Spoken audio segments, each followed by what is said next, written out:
Problem 186. This is another important example from angular momentum. In this problem, we have this bar.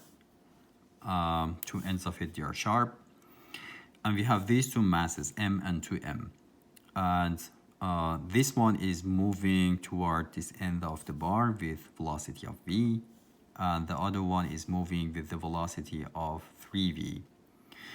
Toward this, and both of them are going to hit two ends of this bar at once, and after hitting the bar they're going to stick to the bar and everything is going to start to rotate with angular velocity of omega. And the question is, what's going to be that omega? What's going to be that angular velocity after this impact? So if you look at this system carefully, and also if you consider this bar, these masses, and also this bar together as your system, during the impact, we are going to have an impact force between this mass and the bar, and also this mass and the bar. But if you consider all of them together as one system, that impact forces are going to be internal forces, right? So we don't care about those internal forces. But we are going to have some forces at O as well. During the impact, because of those impacts, we're going to have some big forces at support O, right? But if you look at point O, you're going to see some of the moments that we have about this point O is going to be equal to 0, because these forces at point O, they are not going to make any moment about point O, right? And we have no other external forces. So some of the moments is going to be equal to 0, and because of that, HO is going to remain constant. So HO2 is going to be equal to HO1. Here, 1 means before impact,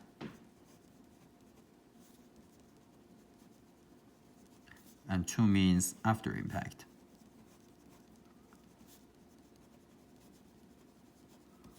So we need to calculate the angular momentum of these two masses about point O before impact and after impact, right?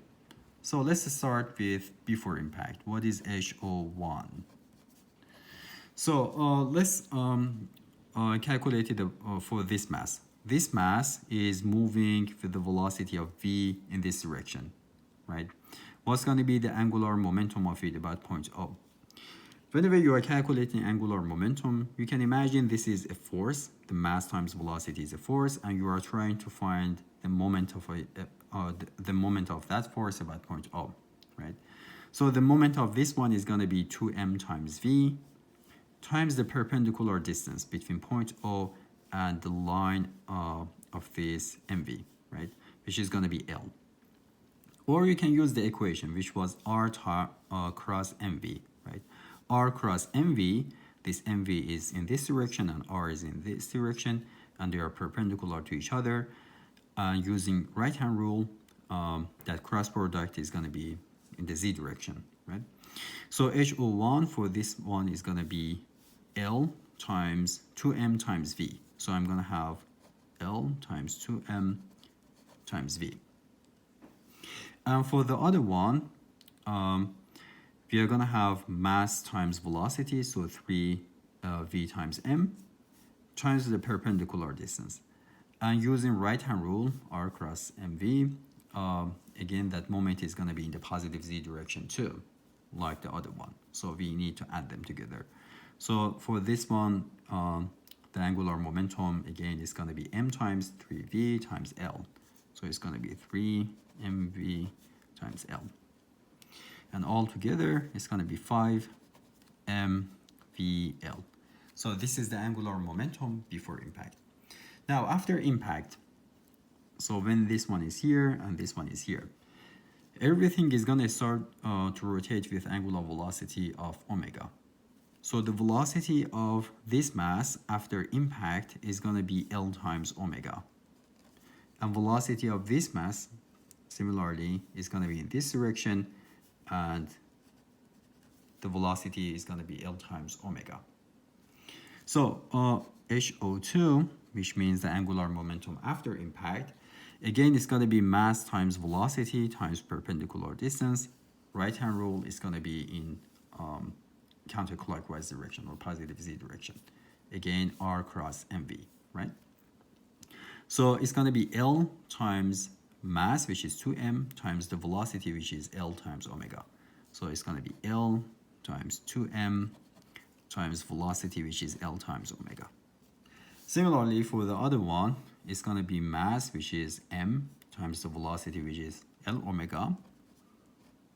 So m times L omega, times the perpendicular distance from here to the vector of the linear momentum, which is L. So if you add them together, it's going to be 3m L squared times omega. And because we have conservation of angular momentum, because no force is generating momentum at point O in the z direction, these two must be equal to each other. And from there, we are going to have 3m L squared times omega is equal to 5m VL. So omega is going to be equal to 5, m is going to cancel out, and one of these L's cancels out. So we are going to have 5 times V divided by 3 times L. That's going to be the final angular velocity of the system.